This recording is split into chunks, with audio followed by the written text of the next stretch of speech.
All right, today we're going to tackle a really fascinating, almost puzzling idea from the Diamond Sutra. It's this statement about the Buddha that, on the surface, seems to completely defy logic. But stick with me, because it holds a seriously profound truth about reality itself. Let's jump right in. So here it is, the line at the heart of it all. The Tathāgata, which, by the way, is just another name for the Buddha, is basically described as being beyond all movement. No coming, no going, no sitting or lying down. I mean, the sutra is crystal clear on this. If you're picturing the Buddha doing any of these normal physical things, you're totally missing the point. Yeah, I know what you're thinking. How is that even possible? I mean, we all know the story of the historical Buddha, right? Siddhartha Gautama? The man walked, he talked, he taught, he lived a very physical life. So this statement feels like it completely contradicts everything we know. It's a real head-scratcher. So let's get into it and see if we can make sense of it. Okay, so to really get this, we've got to kind of shift our perspective. The sutra is basically telling us, hey, stop looking at the surface level stuff, the physical actions. There's something much, much deeper going on here. And this is the crucial part. This isn't about history. The teaching isn't trying to say Siddhartha Gautama was a statue. No, not at all. It's making a much bigger, more profound claim about what a Buddha truly is at its core. It's all about separating the person we see from the underlying principle. And the key to unlocking this whole riddle, it comes down to this really important distinction in Buddhist thought. It's this idea that there are two different kinds of bodies, or maybe a better way to put it is two ways of perceiving an enlightened being. And trust me, once you get this, it changes everything. So check this out. On one side, you have the transformation body. That's the physical form, the one we can see, the Buddha who walked around, taught people, and was subject to all the usual changes and movements of life. But then, on the other side, you have the Dharma body. And that's the big one. It's the formless, absolute truth itself. It's eternal, it's unchanging, and, you guessed it, it's fundamentally still. Yeah, a good way to think about it is the physical body is like a messenger. It's an expression of the truth, a temporary vehicle to deliver the message, but the messenger isn't the message itself, right? So when the sutra says the Buddha doesn't move, it's talking about the Dharma body, that unchanging absolute reality.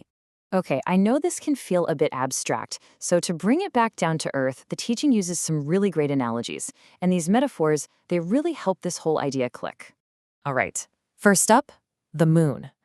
From where we're standing, right here on Earth, the moon's movement seems totally obvious, right? We see it rise in the east, travel all the way across the sky, and then set in the west. It definitely looks like it's coming and going every single night. But here's the twist, and it's a great one. The moon itself isn't actually going anywhere. That movement we see, it's just an illusion created by our own perspective, by our planet spinning. From its own perspective, the moon is just there, always present. And that's the analogy. The Buddha's physical life, his coming and going, is like the moon rise and moon set. But his true nature, that Dharma body, is like the moon itself, always present, always there. Let's try another one, the sky. Just look up on any given day. It's a stage for constant motion, isn't it? You've got birds flying, clouds drifting, airplanes zipping by. Everything is constantly changing and moving. But the sky itself, the vast space that holds all of that movement, it never goes anywhere. It's the motionless container for all the motion. And that's the Dharma body. It's like the sky, the silent, unchanging background where all the action of our lives takes place. Okay, so now let's bring this a little closer to home. Let's talk about our own minds. Because there's this really cool concept that makes this whole thing feel way more personal and relatable. The term is U-Sang-Sing, which you can translate as a mind-made body. And it's exactly what it sounds like, a body that's formed purely from consciousness or intention, not from, flesh and bone. And the best way to understand this is something we've all experienced, a dream. Think about it. When you're dreaming, you have a body, right?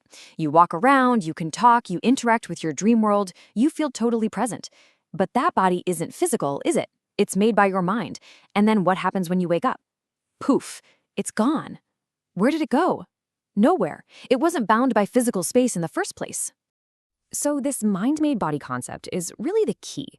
The idea is that an enlightened being who is operating from that Dharma body level can show up in the world in a way that just transcends physical laws. Their presence isn't stuck in one spot at one time.